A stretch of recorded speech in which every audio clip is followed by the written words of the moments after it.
کہ نماز پڑھتے ہوئے اکثر لوگوں کی عادت ہوتی ہے کہ وہ بار بار جو ہے نا وہ جسم کے ساتھ خارش کرتے ہیں.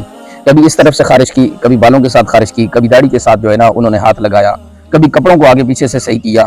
تو یاد رکھیں یہ نماز کے مفسدات میں سے یہ چیز کہ اگر نماز میں ایسا کوئی کام کیا جس کو عمل کثیر کہا جاتا ہے، اور اس کی علماء نے یہ تشریح کی ہے کہ کسی بھی کام کو یا کسی بھی فعل کو 3 بار نماز میں کرنا، یعنی یوں کرنا کہ ایک جسم کے کسی حصے کو ایک بار کھجایا، پھر ہاتھ باندھ دیے، پھر دوسری بار کھجایا، پھر ہاتھ باندھ دیے، پھر تیسری بار کہیں سے کھجایا، تو یہ 3 بار ہو گئی ہے.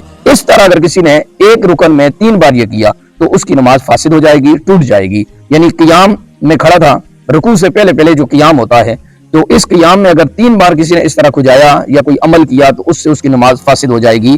ہر رکن میں 3 بار سے کم کی اجازت ہے، 3 بار سے زیادہ اگر کسی نے کیا تو پھر اس کی نماز فاسد ہو جائے گی. لہذا اس کا بھی خیال رکھا جائے کہ چھوٹی چھوٹی سی بات پر اپنے ہاتھوں کو حرکت نہیں دینی چاہیے. ہمارے ہاں چھوٹی سی خارش ہوتی ہے یا چھوٹا سا کوئی مسئلہ ہوتا ہے تو لوگ کبھی بالوں میں خارش کر رہے ہوتے ہیں، کبھی کانوں کے ساتھ کر رہے ہوتے ہیں، کبھی کیا کر رہے ہوتے ہیں. تو یہ نماز کے اندر جو ہے نا یہ سکون اور خضوع نہیں رہتا. لہذا نماز کو خشوع اور خضوع کے ساتھ ادا کرنا چاہیے اور اچھے طریقے سے ادا کرنا چاہیے. اس طرح نماز کو بار بار نماز میں کھجانا نہیں چاہیے.